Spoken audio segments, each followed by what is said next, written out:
अस्सलाम वालेकुम। आज हम स्टडी करेंगे स्कैल्प की एनाटमी को और इसके बाद हम देखेंगे फेस को। The scalp extends from the superciliary arches anteriorly to external occipital protuberance and superior nuchal lines posteriorly and to the temporal lines laterally। Okay, scalp की इन्होंने यहाँ पे बताई हुई है एक्सटेंट को।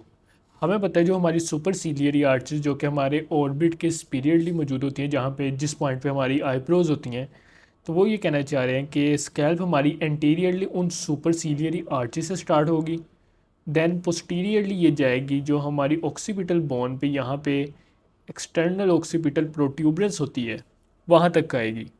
और उसके अराउंड हमें पता है कि कुछ हमारे पास न्यूकल लाइंस होती हैं, superior nuchal line, highest nuchal line, inferior nuchal line. तो ये सुपीरियर न्यूकल लाइन तक होगी एंटीरियरली सुपरसीलियरी आर्चेस से लेके to the external occipital protuberance. जबकि अगर हम लेटरली बात करें तो लेटरली हमें पता है यहाँ पे हमारा टेम्पोरल फोसा होता है। टेम्पोरल फोसा पे हमारे पास टेम्पोरेलिस मसल मौजूद होता है। टेम्पोरेलिस मसल, उस टेम्पोरेलिस मसल के ऊपर मौजूद होता है हमारे पास टेम्पोरल फेशिया। अब हमें पता है जो टेम्पोरल फोसा है वहाँ पे सुपीरियरली कुछ टेम्पोरल लाइंस मौजूद होती हैं। अगर लेटरल एक्सटेंड की बात कर लीजिए स्कैल्प की, तो ये एक्सटेंड करता है till the temporal lines laterally. अब ये जो स्कैल्प है ये 5 लेयर्स का कम्बिनेशन होता है और स्कैल्प को ये नाम उन्हीं 5 लेयर्स की बेस पे दिया गया है। S is for the skin, C is for the second layer which is dense connective tissue, A is for aponeurosis which is the epicranial aponeurosis, L is for the loose areolar connective tissue and P is for the pericranium. ये आप देख सकते हैं, pericranium, loose areolar connective tissue, then the aponeurosis, then the connective tissue and then the skin। तो इन 5 layers को हम बारी बारी पढ़ लेते हैं।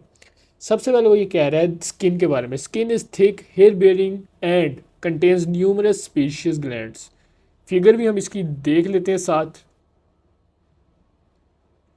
ओके, अच्छा ये देखें, यहाँ पे तकरीबन सुपरसीलियरी आर्चेस मौजूद होती हैं हमारे पास। एंटीरियरली बाउंड्री यहाँ सुपरसीलियरी आर्चेस से लेके यहाँ पे एक्सटर्नल ऑक्सीपिटल प्रोट्यूबरेंस तक, और ये यहाँ पे सुपीरियर न्यूकल लाइंस भी नज़र आ रही हैं। और अगर लेटरल बात की जाए तो यहाँ पे ये टेम्पोरल लाइंस है, यहाँ तक इसकी एक्सटेंड होगी। सबसे पहली लेयर है स्किन। ये आप येलोइश कलर में स्किन देख सकते हैं। इस स्किन में आप देख सकते हैं कुछ फैट मौजूद है और उसके अलावा हमारे पास हेयर्स मौजूद हैं। उसके अलावा कुछ सेबेशियस ग्लैंड्स मौजूद होंगे। अब सेकेंड लेयर की बात कर ली जाए तो सेकेंड लेयर होती है हमारे पास, let me go back to that diagram. ये लेयर स्किन के नीचे मौजूद होगी। इसमें डेंस फाइब्रोफैटी लेयर है जो कि कंटेन करती है कुछ fibrous septa that unite the skin to the underlying epicranial aponeurosis. अब देखें ना, ये स्किन थी सबसे पहली लेयर, देन यहाँ पे आ जाती है ये डेंस कनेक्टिव टिश्यू की लेयर, और इसके बाद जो थर्ड लेयर है वो है एपिक्रेनियल एपोन्यूरोसिस की। अब वो ये कहना चाह रहा है ये जो सेकंड लेयर है ना कनेक्टिव टिश्यूज़ की, इसमें कुछ फाइब्रस सेप्टा होते हैं जो कि स्किन और जो थर्ड लेयर है एपिक्रेनियल एपोन्यूरोसिस की, उनको आपस में फ्यूज़ करते हैं। यहाँ पे लिखा हुआ है ना, that unite the skin to the underlying epicranial aponeurosis. This layer contains numerous blood vessels. ये बात बहुत इंपॉर्टेंट है कि जो सेकंड लेयर है स्कैल्प की, इसमें बहुत ज़्यादा ब्लड वेसल्स मौजूद होती हैं। The arteries are derived from both the external and internal carotid arteries and free anastomosis occur between them। Then third layer पे हम आ जाते हैं which is the aponeurosis. This is thin tendinous sheet that unites the occipital and frontal bellies of the occipitofrontalis muscle. Let me find out a diagram. Okay, अब यहाँ पे हमें third layer नज़र आ रही है। थर्ड लेयर में ये जो मसल हमें नज़र आ रहा है, this is the occipitofrontalis muscle from this point to this point, occipitofrontalis muscle. अब ये ऑक्सीपिटोफ्रंटैलिस मसल जो होता है ये इसकी ये है फ्रंटल बैली और ये है इसकी ऑक्सीपिटल बैली, और दरमियान में इस मसल का ये एपोन्यूरोसिस मौजूद है। इसी एपोन्यूरोसिस को हम एपिक्रेनियल एपोन्यूरोसिस कहते हैं। देखिए वो यही बात लिखी हुई थी कि ये जो एपोन्यूरोसिस है ये यूनाइट करता है ऑक्सीपिटल और frontal bellies of the occipitofrontalis muscle. Means कि इस बैली को और इस बैली को आपस में कनेक्ट कौन कर रहा है, ये एपोन्यूरोसिस। देन हम बात कर लेते हैं the lateral margin of the aponeurosis are attached to temporal fascia. अब यहाँ पे हमारे पास टेम्पोरेलिस मसल मौजूद होता है इस यहाँ पे टेम्पोरल फोसा में।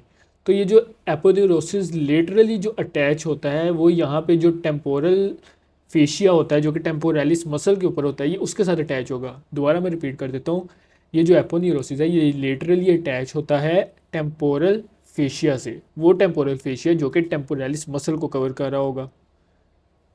The subaponeurotic space is the potential space deep to epicranial aponeurosis.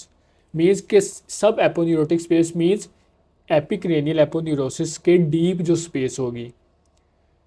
It is limited in front and behind by the origins of the occipitofrontalis muscle. Means के जो इसके नीचे space है वो यहाँ पे जो origin है इस muscle का, दोनों bellies का, वो इसको limit कर रहे होंगे।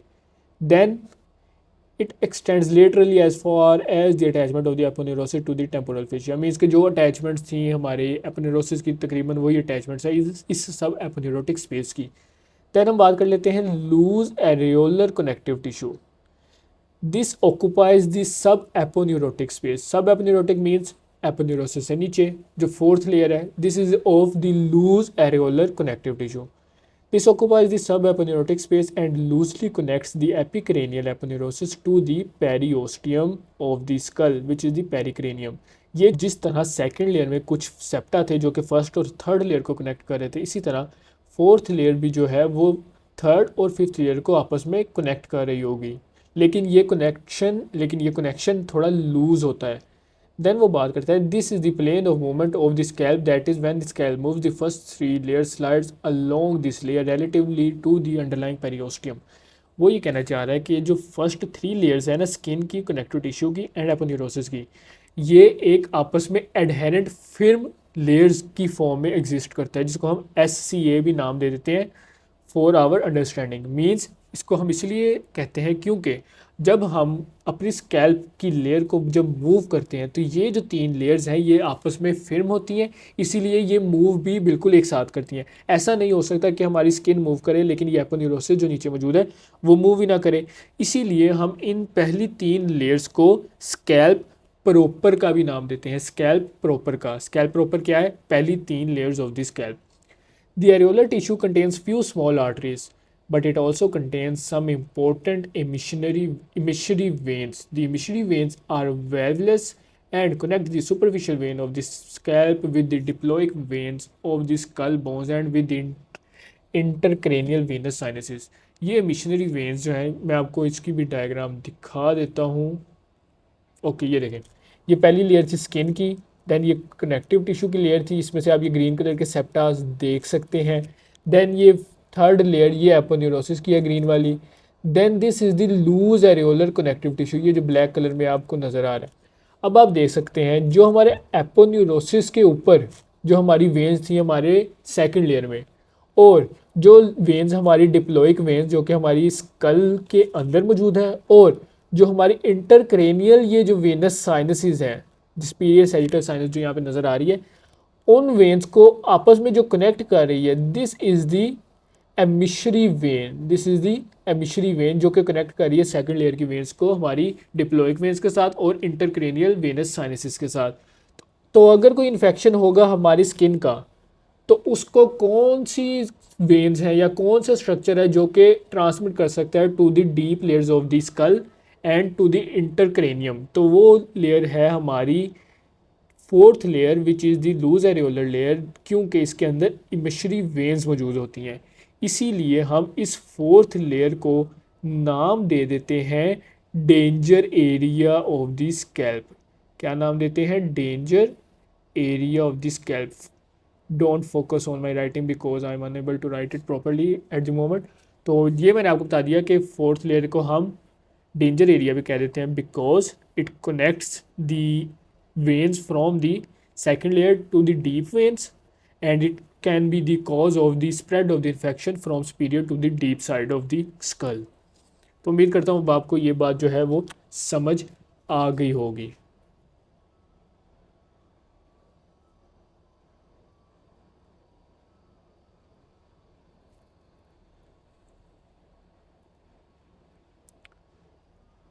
देन हम बात कर लेते हैं पेरिक्रेनियम की। The pericranium is the periosteum covering the outer surface of the skull bone. The pericranium is continuous with the periosteum on the inner surface of the skull which is the endosteum at the sutures between the individual skull bones. तो अब उम्मीद करता हूँ आपको ये scalp की जो 5 layers हैं इनकी समझ आ गई होगी। देन हम मसल्स की बात कर लेते हैं। यहाँ पे स्कैल्प में एक ही मसल मौजूद है जिस जो हमने देख लिया था, जो थर्ड लेयर में एपिक्रेनियल एपोन्यूरोसिस भी बना रहा था, which is the occipito frontalis muscle. और चूंकि हमने यहाँ पढ़ा था ना एपिक्रेनियल एपोन्यूरोसिस जो कि ऑक्सीपिटो फ्रंटालिस से बना था, हम इसको एपिक्रेनियल इसलिए कहते हैं क्योंकि हम ऑक्सीपिटो फ्रंटालिस का दूसरा नाम जो रखा हुआ है हमने, दैट इज़ दी एपिक्रेनियस, इसीलिए हमने इसको एपिक्रेनियल एपोन्यूरोसिस कहा था। अब यहाँ पे इसका मसल के बारे में यहाँ बताया हुआ है ऑक्सीपिटो फ्रंटालिस के बारे में। इसकी 2 बैलीज हैं, occipital belly and the frontal belly. Origin देख लेते हैं। जाहिर है सबसे पहले ऑक्सीपिटल बैली का बताया हुआ है क्योंकि यहाँ पे न्यूकल लाइन है, न्यूकल लाइन पोस्टीरियरली होती है, हाईएस्ट न्यूकल लाइन से ओरिजिनेट होगा, जबकि फ्रंटल बैली जो है वो skin and superficial fascia of the eyebrows से ओरिजिनेट होगी। इंसर्शन दोनों का एपिक्रेनियल एपोन्यूरोसिस भी है। नर्व सप्लाई इसकी है फेशियल नर्व, और एक्शन इसका ये है कि ये स्कैल्प की मूवमेंट में हेल्प करती है और आईब्रोज को रेज करने में भी हेल्प करती है। अब अगर थोड़ा मोर डिटेल में हम जाना चाहें तो ये जो फेशियल नर्व सप्लाई तो कर रही है ऑक्सीपिटल फ्रंटालिस को, लेकिन अगर हम दोनों बैलीज की सेपरेट देखें ना, तो जो ऑक्सीपिटल बैली है उसको posterior auricular branch of facial nerve supply करेगी, जबकि जो फ्रंटल बैली है उसको temporal branch of the facial nerve supply करेगी। फ्रंटल बैली को टेम्पोरल ब्रांच, ऑक्सीपिटल बैली को auriculo temporal branch, sorry auriculo temporally post auricular branch या posterior auricular branch, posterior auricular branch. Okay, scalp का यही एक muscle था, ये जो नीचे मसल था ये फेशियल एक्सप्रेशन का, जो कि हम जब फेस के मसल्स करेंगे तब हम डिस्कस कर लेंगे नेक्स्ट वीडियो में। ओके, सेंसरी नर्व सप्लाई हम देख लेते हैं स्कैल्प की।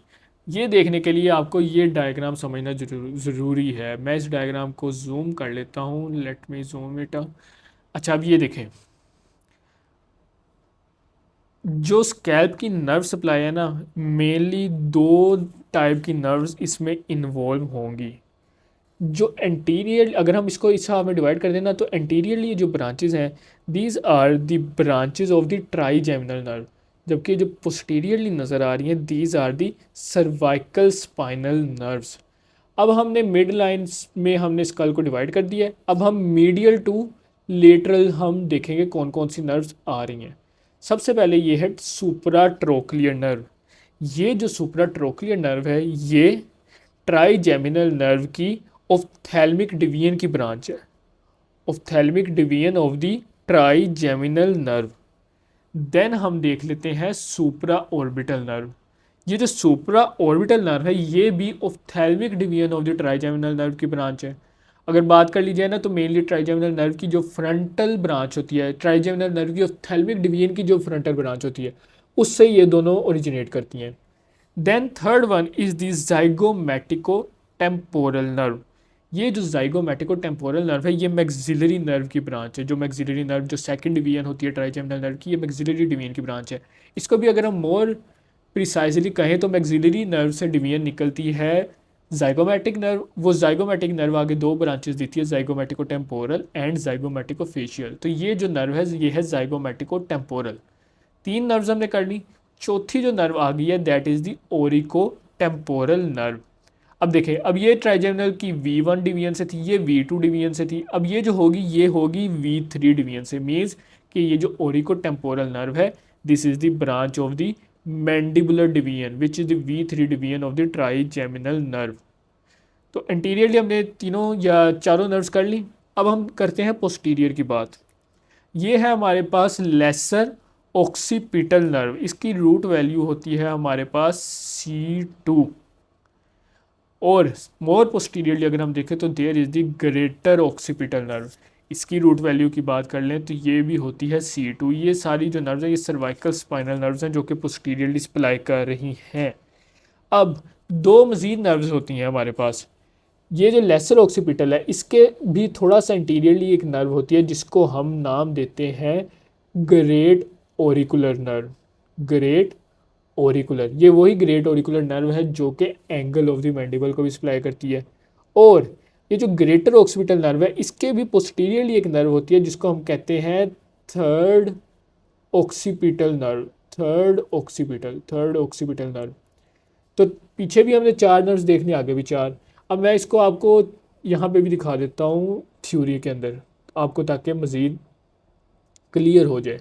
अब ये देखिए, ये सबसे पहले हमने पढ़ी थी सुप्राट्रोक्लियर, ये ऑफ्थेल्मिक डिवीजन ऑफ द ट्राइजेमिनल की ब्रांच है। सुप्रा ऑर्बिटल, ये भी ऑफ्थेल्मिक डिवीजन ऑफ द ट्राइजेमिनल की। जाइगोमेटिकोटेम्पोरल जो है ये मैक्सिलरी डिवीजन की, और इकोटेम्पोरल नर्व मैंडिबुलर डिवीजन की। पीछे अगर देखें तो lesser occipital and greater occipital. Names इनके अगर आप याद कर लेंगे तो ये आपके लिए काफ़ी होगा, और उसके अलावा ये दो नर्व्स मैंने बताई हैं ये भी आप याद रख लीजिएगा।